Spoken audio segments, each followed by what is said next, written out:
And so we're back, everyone.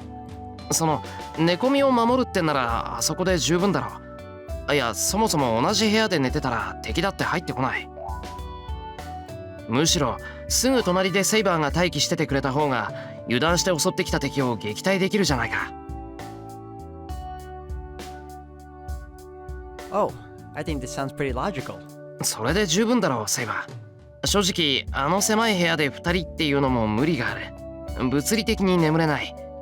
サーバントとしてマスターを寝不足にするのはマイナスだと思うんだが。今夜はやけに弁が立ちますね、シロ。I like that.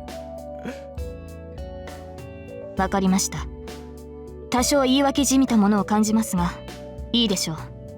その案で手を打ちます。Good. Man, being a master is hard enough. If I sleep in the same room as Saber on top of that, I bet my brain will overheat.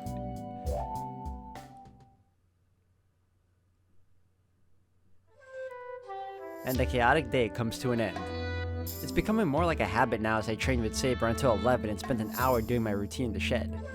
I get back to my room when the date changes. I hear Saber's breathing from the next room. My heart jumps at that, but I try to calm down as I get into my futon.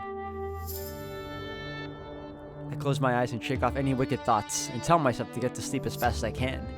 ってそう簡単に眠れるか、バカ。I try not to be conscious of Saber and recall what happened today. The Red School. The boundary field of blood that would have created lots of victims if we hadn't stopped it. That caused my restless mind to stop. The students on the floor of the red classroom. She was desperately bearing all of it. Right on the floor and the students that looked like they were dead. Oh, I remember now. At that instant, I figured out the deep part of her. 次に会ったら殺すわ。だって敵同士でしょ、私たち。She acted as a magus, but she never crossed the final line. She's firm, strong-willed, and magnificent, but she's outrageously good-natured. That difference must be her burden. How clumsy of her. The more she tries to act as a magus, the more she kills her true self as Tosaka Rin. いや、俺も人のことは言えないか。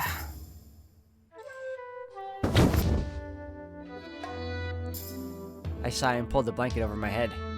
Well, I guess there's something wrong with me for thinking that I want to be a support for such a perfect girl.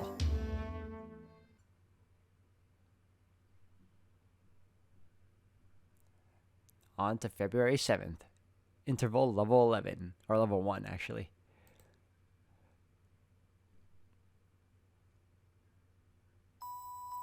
I see a dream.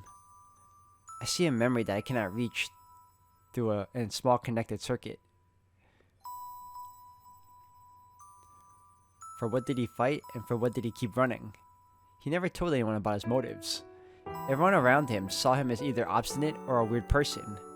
And on top of it all, he didn't talk much, so I bet he was thought to be ruthless. His intentions were not known. At the very least, nobody knew about them.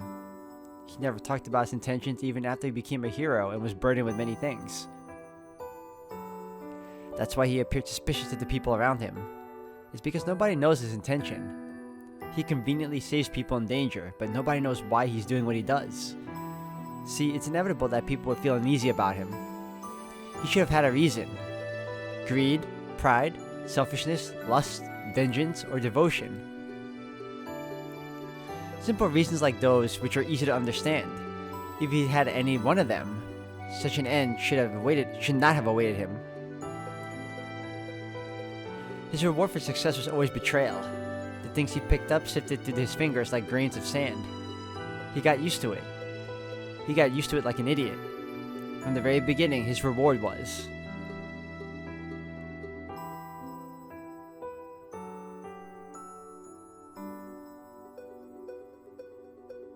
devastation. Not what he received from the people he saved, but the pure action of saving someone. The repetition of it makes me so mad that I want to punch him, and it also makes me want to cry. The reason he was called a hero, his intention was never revealed to anyone.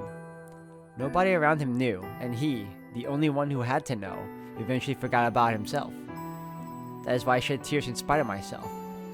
To the miracle that in the long, long path between the start and the goal, where what is right or wrong is not definite, he never strayed from his original goal. And the end comes. An excellent savior is only trouble for everyone except the ones he saves. He knew his limits and the vastness of the world. He accepts what can be saved and what cannot be saved. That is why he at least wanted people within his sights to be happy.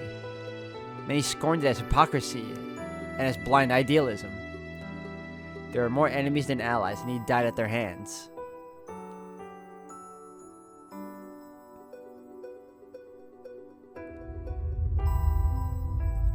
So this is not a place in this world.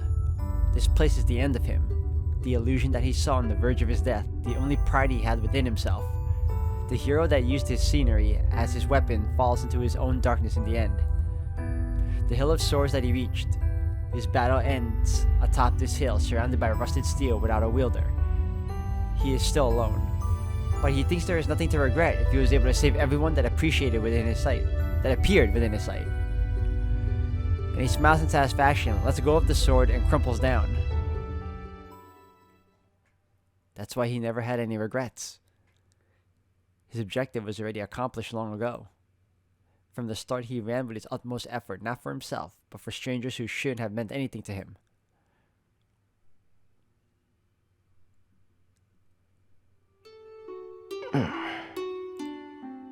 I rub my drowsy eyes and get up. It's 5:30 in the morning.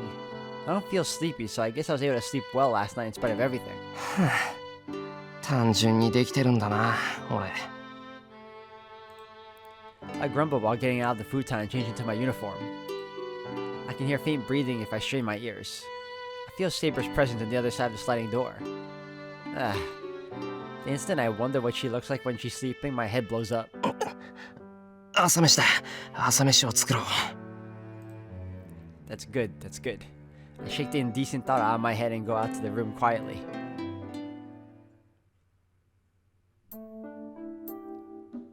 The breakfast table.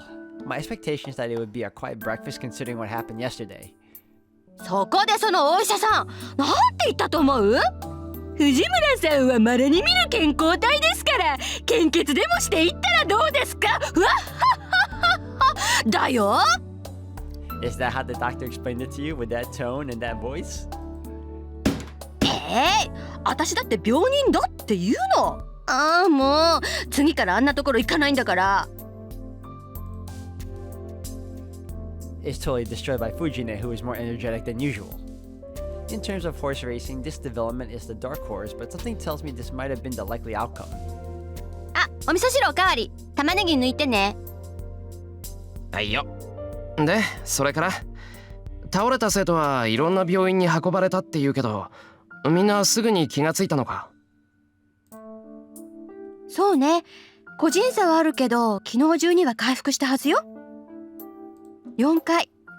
1年生の子たちはただ眠ってたのと大差なくて、2年生の子たちは記憶が飛んでる子もいたみたい。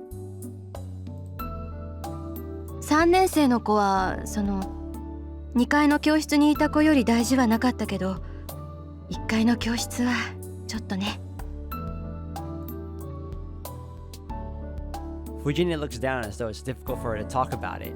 I feel bad. Fujine has gone to all the hospitals in this town. She's just seen what kind of conditions the students in the first floor classrooms were in. ごめん、この話はもうやめる。ともかく学校はいつも通りなんだろうん。けど3年生はもうじき自主登校だし、体調が悪い子は休んでいいことになってる。3年の子たちほとんどが休むんじゃないかな。I see. Then it'll mostly be first and second years coming to school today. なあ藤根、うちの学校でさ、竜道寺の関係者って誰かな？一星くんじゃないの？彼お寺の跡取りでしょ？だよな。はい、なんでもないから忘れてくれ。I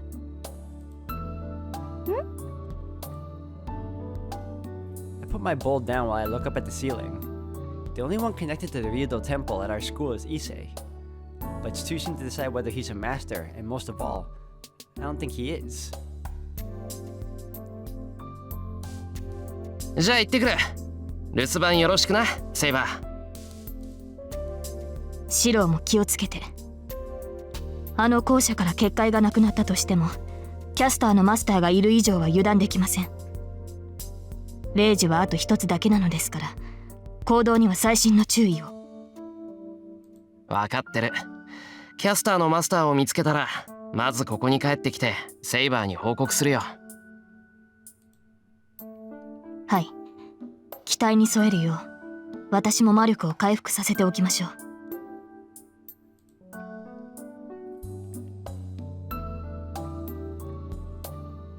Saber sees me off. It seems Fujine has more things to take care of regarding the incident yesterday, as she went to the hospital right after breakfast.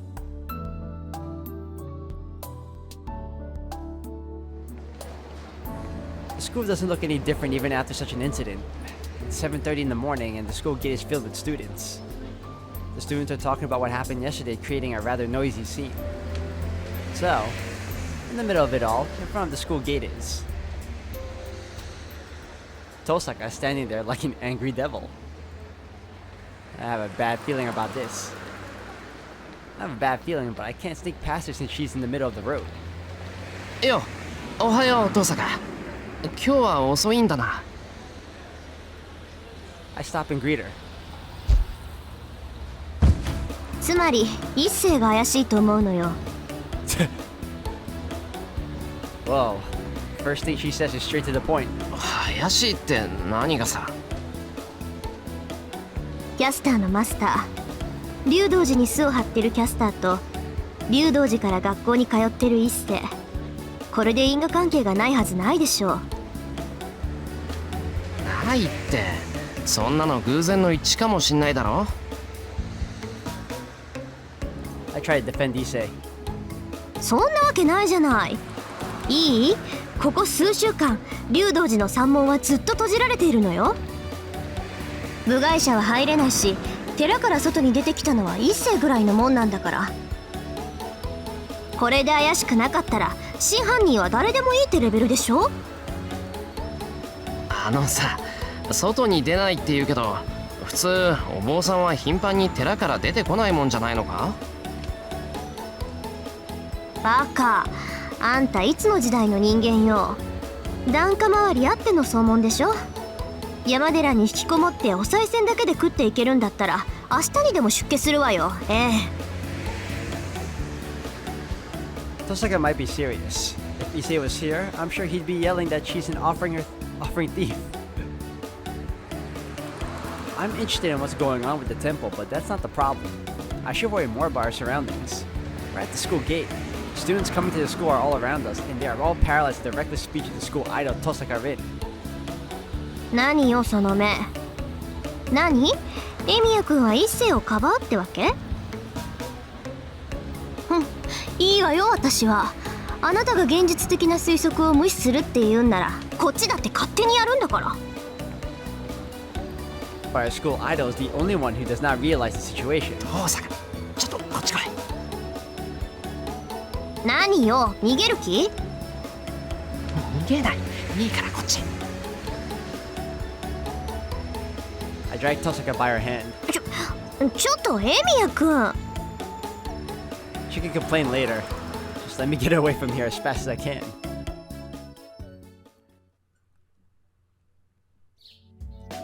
The morning practice must be cancelled because of yesterday's incident, as the archery range is quiet. Good. We won't attract attention here. So the remaining problem is... that face. Tosaka, who's glaring at me silently. 分かってる。トサカの言いたいことぐらい俺だって分かってる。分かってるからそんな顔するな。トサカにすねられるとどうしていいか分からない。すねてなんかない。My mind is stunned at the lightning comeback, but I have to deal with her calmly. Issei's life is on the line. Knowing Tosaka, I bet she would do something reckless to test Issei. あなたこそごまかさないで。キャスターの本拠地は竜道寺で、一星は竜道寺から学校に来ているのよ。だって言うのにどうしてそれを無視するのよあなたは。 Tosaka yells at me. She's right, but I just don't think it's Issei. 何よ、反論があるっていうの？ But I'll die before Issei if I give her such an ambiguous answer. But I can't leave Tosaka like this, so I'll have to try to convince her somehow. よし、どうしても一星が怪しいって言うんだな、遠坂は。そうよ、エミヤ君にはわからないかもしれないけど、今の竜道寺はとにかく変なの。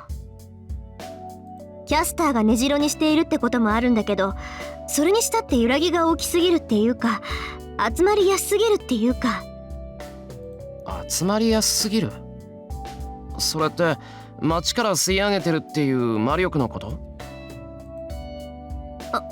それは関係ないことだから気にしないで。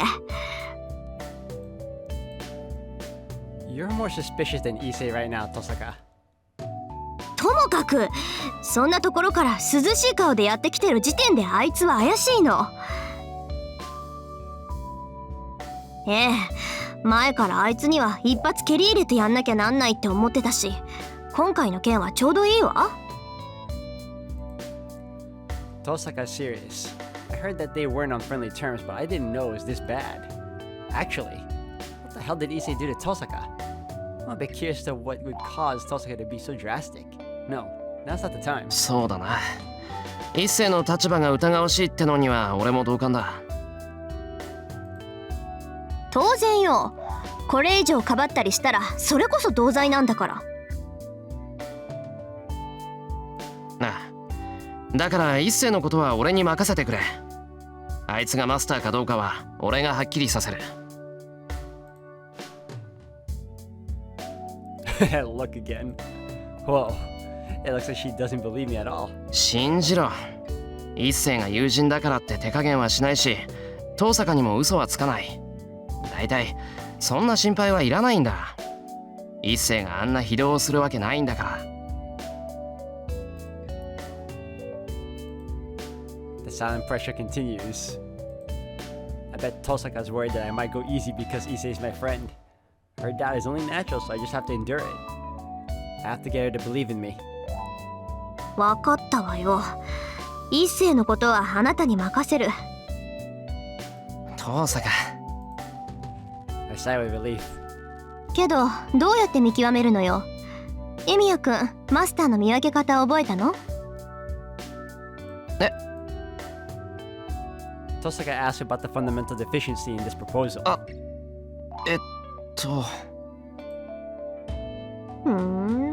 まさかいつもの調子で「おい一星、お前マスターか?」なんて問いただすわけじゃないでしょうね。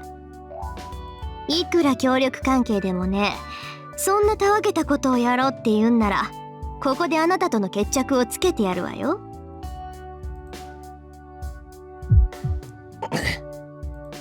She's mad. She's really mad. また大丈夫。聞かなくてもマスターかどうか分かる手段はある。一星の件は今日中に白黒つけるから、遠坂はおとなしくしていてくれ。結果が分かったら連絡を入れるから。そうね、協力関係ってこういうことだし。 She starts walking away with a gesture that obviously tells me she's not content. 信頼してるわ。けどあんまりバカなことはしないでよ。もし一星がそうだった場合、下手な行動は命取りになるんだから。 Saying so, Tosaka goes back to the school building. I see her off. あれ、今のもしかして。 I realized that she might have been worried about me.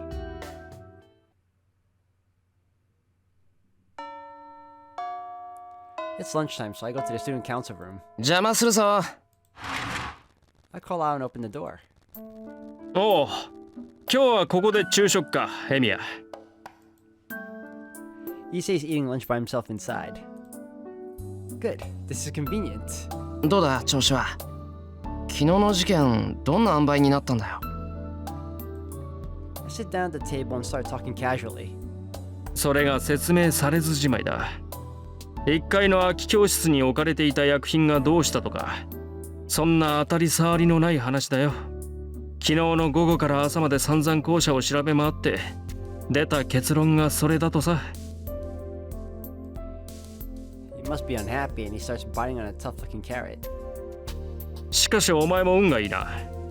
昼休みから珍しくサボりかと思えばなお逃れたという。うん、普段の行いがようやく報われたということか。He now sips on his tea happily. Man, this isn't the right atmosphere to interrogate him, so I'll wait and see for a while. The guy's enjoying his lunch, man. Suddenly, I notice lunch break will be over in 5 minutes. ん？どうしたエミヤ？何かひらめいたか？ひらめきはしないが思い出した。のんきに弁当食ってる場合じゃなかった。I quickly wrap up my lunchbox and turn to Issei. 不穏な空気。言っておくが金の無心はするな。ねだられてもないものはない。I get up from my chair. I don't have time. I take a deep breath. 一世、何も聞かずに上着を脱げ。Is that your way? Oh my god. I clearly state what needs to be done. なんでそうだから制服を脱げ。上着だけじゃなくてシャツもだ。裸じゃないと意味がない。He lacks a lot of tact, man. I thought he was gonna at least lead into it somehow.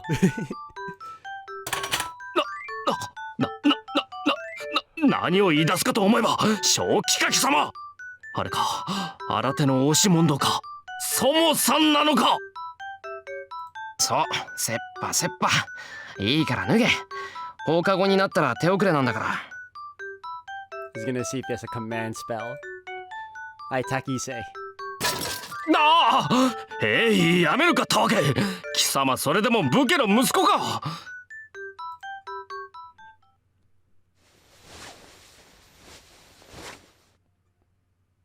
よし。To summarize, I didn't find a command spell in Issei's body. I checked thoroughly, but I didn't find anything like a command spell. よかった。いや、ほんとよかった。Poor Issei. I nod to myself. 何が良いものか。貴様、ここまでやっておきながら何もないとはどういうことだ。ああ、そうか。悪かった、伊勢。事情は話せないんだが、どうしても調べたいことがあったんだ。それも済んだからもう何も問題ない。I bow and apologize. 悪いことをしたと思うのなら謝罪の一つもするというもの。Issei goes silent with a serious face. But now the search has gone back to square one. If Issei, the one at the Ryudo temple, is innocent, there's nobody else here that might be Caster's master. なあ、伊勢。最近寺の方で変わったことはないか？変わったことというと？わからない。ただ今までとは違うこととかないかな。そうだな。最近の話なら見慣れない女が一人いるぐらいか。だがそれだけだ。親父も兄貴たちも静かなもんだぞ。Issei says so naturally. There's an unfamiliar woman. Could that be Caster? Well, I'm sure she could pretend to be a human without a problem. Or would that be Caster's master? Maybe I should ask Issei about it. It would be pointless, I won't ask. Let me save.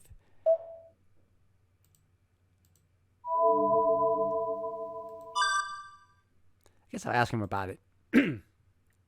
She's not the one to reveal herself to the ones living at the temple, but I might be able to get some clues. 伊勢、その見慣れない女ってどんなやつなんだ？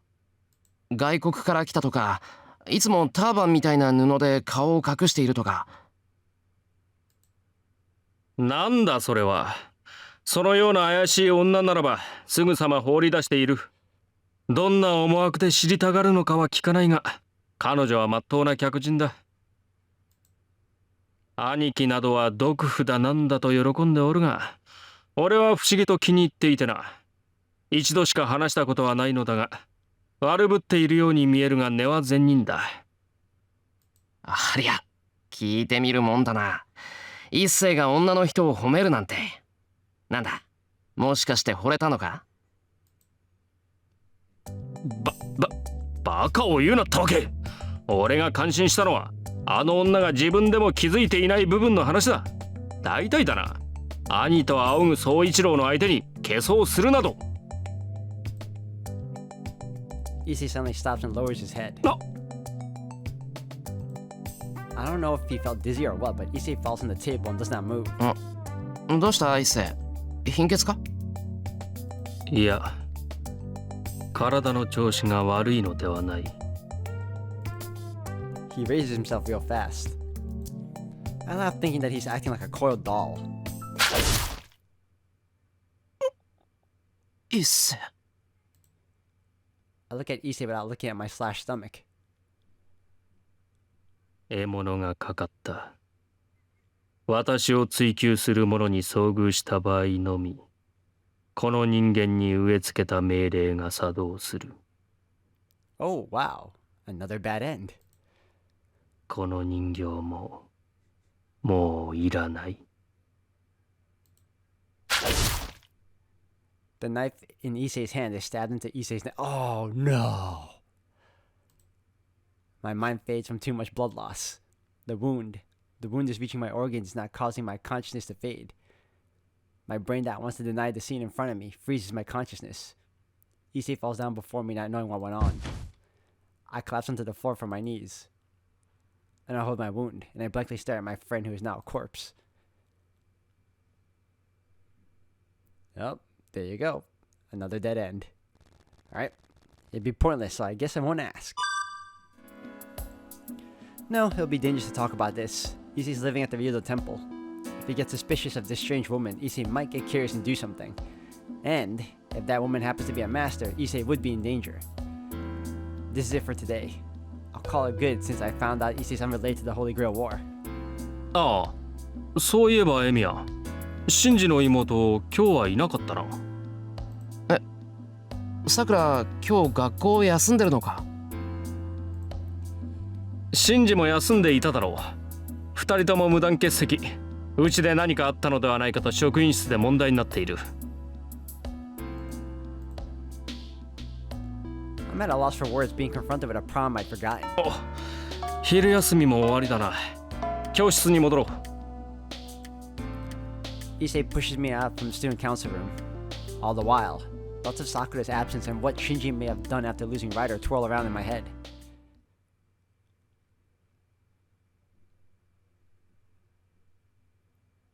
Interlude.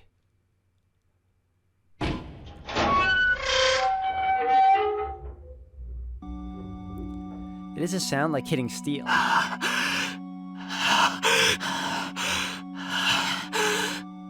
Shinji. Yay. He arrives at the place breathing heavily. His footsteps are loud and their rhythm is unsettled. He leaves the door open and staggers forward, as if pulled by his falling body. He looks around. The church is empty with the morning service already over. The only light is the sunlight coming in from the overhead. The silence creates a solemn atmosphere, and the stopped space creates a clear silence. He's like a heresy in it all.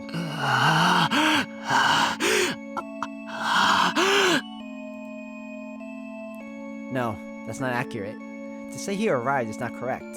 His ragged breath, his unfocused eyes, his shaking limbs are like those of someone running away. He has come here to find shelter. Now everything makes sense. His desperation is like that of prey being chased by a hound. 戦いが始まって6日。ここに足を運んだのは君が初めてだ。He strains his body that's about to fall to the ground. When did he appear? He looks with bloodshot eyes at the priest before the altar, and he says something. The priest frowns. He did not completely understand the boy, but it seems he's asking for help. He wants protection. A master that has lost his servant may ask for protection under the condition that he withdraw from the war. The place of retreat, the last sanctuary, is this church. And the master of this place is the priest called Kotemi Nekire. では戦いを放棄するのか、少年。The boy reacts like a fire to the quiet voice. 当たり前だ。僕に死ねって言うのか。いいか、サーバントがいないんじゃ殺しようがないし、マスターなんてやってられない。僕は普通の人間なんだ。いわば被害者側だろ。そういうのを狙ってさ、一方的に殺すなんて不公平じゃないか。